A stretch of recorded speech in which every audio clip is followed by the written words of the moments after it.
औज़ुबिल्लाहिमिनश्शैतानिर्रजीम बिस्मिल्लाहिर्रहमानिर्रहीम अस्सलामु अलैकुम वरहमतुल्लाहि वबरकातुहू। सूरह मरियम है मेरे सामने और सूरह मरियम की आयत नंबर 51 है, पारा नंबर 16 है और रुकू नंबर 7 शुरू हो रहा है।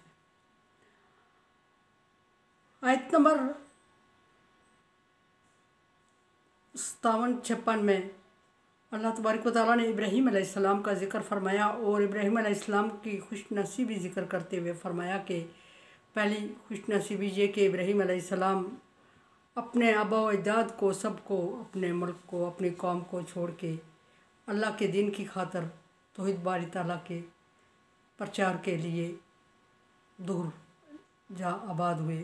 और दूसरी खुशनसीबी ये कि जब अल्लाह की खातर सबको छोड़ा तो अल्लाह तबारक व तआला ने उन्हें उससे अच्छा औलाद से नवाजा, जिसमें इसहाक और याकूब अलैहिस्सलाम का ज़िक्र फरमाया। और फिर ये भी फरमाया बाकी औलाद को मिन जुमला ज़िक्र करते हुए फरमाया कि सारे ही नेक और सारे ही नबी थे और सभी की ज़बान पर जारी होने वाले कलमे को अल्लाह तबारक व तआला ने बुलंद किया, यानी कि तौहीद बारी ताला को बुलंद फरमाया। अब यहाँ आगे ज़िक्र हो रहा है इब्राहीम खलीलुल्लाह के बाद मूसा कलीमुल्लाह का ज़िक्र फरमाया अल्लाह तबारक व तआला ने। नबी सल्लल्लाहु अलैहि वसल्लम को बिल्कुल उसी अंदाज़ में जिस अंदाज़ में इब्राहीम अलैहिस्सलाम का ज़िक्र करने का हुक्म दिया, मरियम अलैहिस्सलाम का ज़िक्र का हुक्म दिया, इसी तरह वही अल्फाज दोहराते हुए फरमाया वज़कुर फिल किताब मूसा, किताब में मूसा अलैहिस्सलाम का ज़िक्र भी करते जाए कर गुज़रें।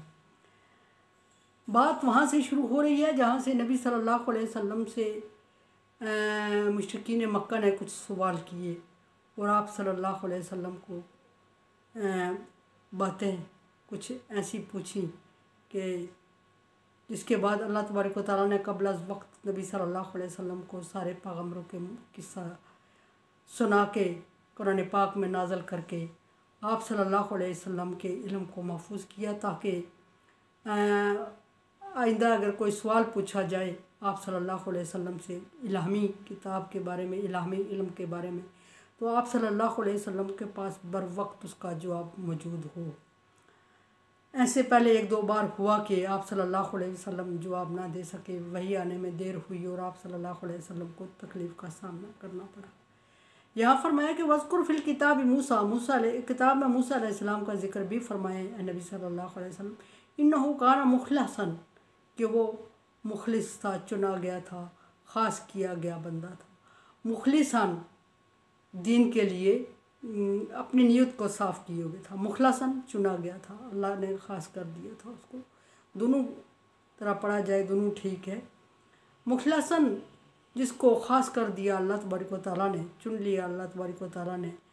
वकाना रसूलन नबिय्या, और मूसा अलैहिस्सलाम रसूल भी थे और नबी भी थे, अल्लाह के रसूल और अल्लाह के नबी थे। अब यहाँ बाज़ लोग रसूल और नबी को एक ही मानी में लेते हैं, उनके लिए थोड़ी मुश्किल पेश आती है कि मूसा अलैहिस्सलाम रसूल भी थे और नबी भी थे, क्या मतलब? रसूल और नबी में थोड़ा सा फ़र्क होता है। नबी वो होता है जिस पर पहली शरीयत का ताबे होता है और रसूल वो होता है जिसको नई शरीयत दी जाती है। चूँकि मूसा अलैहिस्सलाम पर सहीफ़ा पहली किताब पहली शरीयत के ताबे थे, सहीफ़े भी उतरे और मूसा अलैहिस्सलाम पर कानून और शरीयत भी नाज़िल हुई किताब तौरात की सूरत में।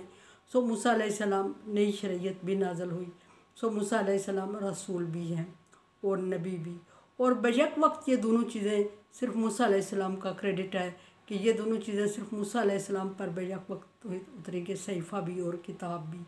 अदरवाइज़ आम जिन नबियों पर सहीफ़े नाज़िल हुए उन पर किताबें नाज़िल नहीं हुई, और जिन पर किताबें नाज़िल हुई उन पर सहीफ़े नाज़िल नहीं हुए। और किताबें 4 ही पैगम्बरों पर नाज़िल हुई, जिनमें दाऊद अलैहिस्सलाम जिन पर ज़बूर नाज़िल हुई, और मूसा अलैहिस्सलाम जिन पर तौरात नाज़िल हुई, और ईसा अलैहिस्सलाम जिन पर इंजील नाज़िल हुई, और हज़रत मोहम्मद सल्लल्लाहु अलैहि वसल्लम जिन पर कुरान पाक नाज़िल हुआ। सो मूसा अलैहिस्सलाम पर सहीफ़ा भी नाज़िल हुआ और किताब भी नाज़िल हुई। मूसा अलैहिस्सलाम को अल्लाह तबारक व तआला ने ये क्रेडिट दिया जो किसी और पैगम्बर को नहीं दिया गया। नबी सल्लल्लाहु अलैहि वसल्लम को ज़िक्र फरमाया कि मूसा अलैहिस्सलाम का ज़िक्र कर, रसूल भी थे और नबी भी थे, ये भी बता दे। और दूसरी बात ये बता दे कि तीसरी बात चौथी सॉरी पहली बात ये कि मुखलिस थे, अल्लाह ताला ने उनको चुन लिया था, ख़ास कर लिया था, या अल्लाह तबारक व तआला के लिए अपने आप को नियत को ख़ास कर चुके थे। वक्का और रसूल भी थे नंबर 2, और नंबर 3 नबी भी थे।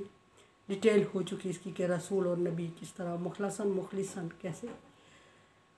और फिर अगली बात करते हुए अल्लाह तबारक व तआला फरमा रहे हैं कि ना दैनाहु मिन जानिब तूर ऐमन, मैंने उसको आवाज़ दी जानिब पहाड़ की दूसरी जानिब से।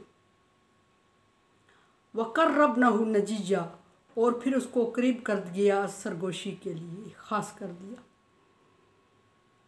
ये वाक़या है नबी हज़रत मूसा अलैहिस्सलाम का, जब मूसा अलैहिस्सलाम कोई तूर पर थे और आग की तलाश में थे। मूसा अलैहिस्सलाम फ़िरौन के दौर में मूसा अलैहिस्सलाम से एक ऐसा जुर्म सरजद हो गया था जिसकी पादाश में मूसा अलैहिस्सलाम को भटकना पड़ा और दूर जाके हज़रत शुएब अलैहिस्सलाम के मुल्क में आबाद हुए। और किस्सा पीछे गुजर चुका, आगे फिर भी गुजरेगा। शुएब अलैहिस्सलाम की बेटियों में से एक से शुएब अलैहिस्सलाम ने उनसे निकाह कर लिया मूसा अलैहिस्सलाम का, और शुएब अलैहिस्सलाम भी उस वक्त के उस एरिए के पैगम्बर थे और मूसा अलैहिस्सलाम भी आने वाले वक्त के पैगम्बर थे। सो एक दूसरे की क्वालिटीज़ को महसूस करते हुए शुएब अलैहिस्सलाम ने अपनी बेटी का निकाह कर दिया मूसा अलैहिस्सलाम से, और 8 साल तक मूसा अलैहिस्सलाम को अपने पास रुकने का हुक्म दिया। 8 साल बाद जब, और 2 साल का इख्तियार दिया कि अगर 10 साल रहते हो तो मुझे खुशी होगी, लेकिन मूसा अलैहिस्सलाम ने 10 साल को कबूल नहीं किया। जितने साल शर्त रखी शुएब अलैहिस्सलाम ने वही पूरी की, और वो शर्त पूरी करने के बाद मूसा अलैहिस्सलाम हज़रत शुएब अपनी बीवी और हज़रत शुएब अलैहिस्सलाम की बेटी को लेके वहाँ से अपने मुल्क की तरफ रवाना होते हैं, अपने तरफ जहाँ फ़िरौन बादशाह था अभी तक। और मूसा अलैहिस्सलाम की बीवी उस वक्त हमला थी और रास्ते में बच्ची की पैदाइश का वक्त आ गया, दर्द ज़ा आ गया उनको, और मूसा अलैहिस्सलाम बेबस हो गए, दूर दराज एरिया में अकेले थे, और बीवी को वहाँ छोड़ा और दूर कोई चमकती हुई चीज़ नज़र आई और उसको आग समझा, और अपनी बीवी से कहा कि तू इधर रह, मैं वहाँ जा रहा हूँ, शायद कोई आग हो। ये महसूस किया कि शायद कोई लोग रह रहे हों, कोई खाना शाना भी मिलेगा, और आग ना भी खाना मिला तो आग का कोई अंगारा वगैरह मिल जाए, कोई गर्माइश भी चाहिए थी उन्हें, मौसम शायद सर्द था। वहाँ पहुँचे तो निदा आई कि मूसा अलैहिस्सलाम डर जाते हैं, और फिर अल्लाह तबारक व तआला का हुक्म होता है कि मूसा मैं तेरा रब हूँ, और जूते उतार, और फिर अल्लाह तबारक व तआला तू वादी मुक़द्दस तुवा में है। जब मूसा अलैहिस्सलाम को हुक्म होता है वादी मुक़द्दस तुवा में है तो जूते उतार, और फिर अल्लाह तबारक व तआला से एहतराम का एक तकाज़ा ज़िक्र किया, और फिर अल्लाह तबारक व तआला से मूसा अलैहिस्सलाम हम कलाम होते हैं। वो बात यहाँ ज़िक्र की गई, फरमाया कि ये हमने उसको करीब कर लिया। बाज़ रवायात में है कि मूसा अलैहिस्सलाम इतने करीब हो गए कि कलम की आवाज़ सुनाई दे रही थी। कलम से मुराद तौरात लिखी जा रही थी, उसके लिखने की आवाज़ सुनाई दे रही थी। कर्रबनाहु नजीजा, सरगोशी के लिए उसको करीब किया, और सरगोशी करते हुए अल्लाह तबारक व तआला ने मूसा अलैहिस्सलाम को पैगम्बर होने की खुशखबरी सुनाई। और पैगम्बर होने की ये तौरात और इंजील के नज़ूल से पहले का वक्त है। खुशखबरी सुनाई, वहबना लहू, और फिर 5वीं जो मूसा अलैहिस्सलाम पर अल्लाह तबारक व तआला का ख़ास करम हुआ वो ये कि उसको हर तरह की रहमत से नवाजा।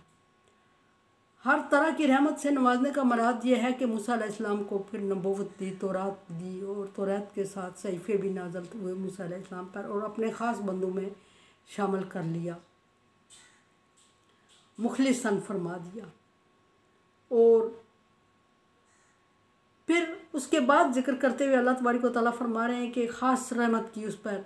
और फिर अगला उसके बाद जो जिक्र फरमाया वो फरमाया कि हारून अलैहिस्सलाम को भी नबी बनाया। हारून अलैहिस्सलाम मूसा अलैहिस्सलाम के बड़े भाईजाद रहे, और मूसा अलैहिस्सलाम ज़ुबान के लिहाज थोड़े कमज़ोर थे और लुकनत थी आपकी ज़ुबान में। और जब अल्लाह तबारक व तआला ने हुक्म दिया कि फ़िरौन की तरफ जाओ और फ़िरौन के सामने कलमा हक बयान करो, तो मूसा अलैहिस्सलाम ने 2 उज़र रखे। एक ये कि मेरे मुझसे जुर्म सरजद हो चुका है और मुझे डर लग रहा है कि जुर्म की पादाश में मुझे मार दिया जाएगा। अल्लाह तबारक व तआला ने फरमाया मैं हिफाजत करूँगा, नहीं होगा। दूसरा मूसा अलैहिस्सलाम ने जो उज़र पेश किया अल्लाह तबारक व तआला के सामने, वो ये था कि मैं चूँकि ज़बान में लुकनत रखता हूँ, मेरी ज़बान फसीह नहीं है, खुला बोल नहीं सकता, तो सो मेरी बात समझने में उन लोगों को प्रॉब्लम होगी और मैं डर भी रहा हूँ, अकेला हूँ।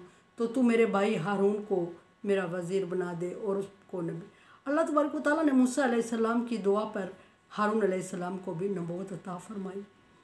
और हारून अलैहिस्सलाम सिर्फ नबी थे और हारून अलैहिस्सलाम मूसा अलैहिस्सलाम की दुआ से पैगम्बर हुए। इससे पहले कहीं और इसके बाद कहीं ऐसा नहीं हुआ।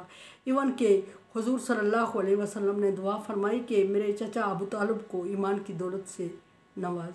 अल्लाह तबारक व तआला ने फरमाया नहीं हो सकता।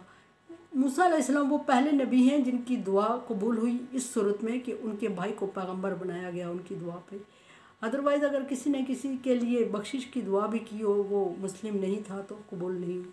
लेकिन चूँकि मूसा अलैहिस्सलाम दिल ईमान वाला रखते थे, तो अल्लाह तबारक व तआला ने हारून अलैहिस्सलाम ईमान वाला दिल रखते थे।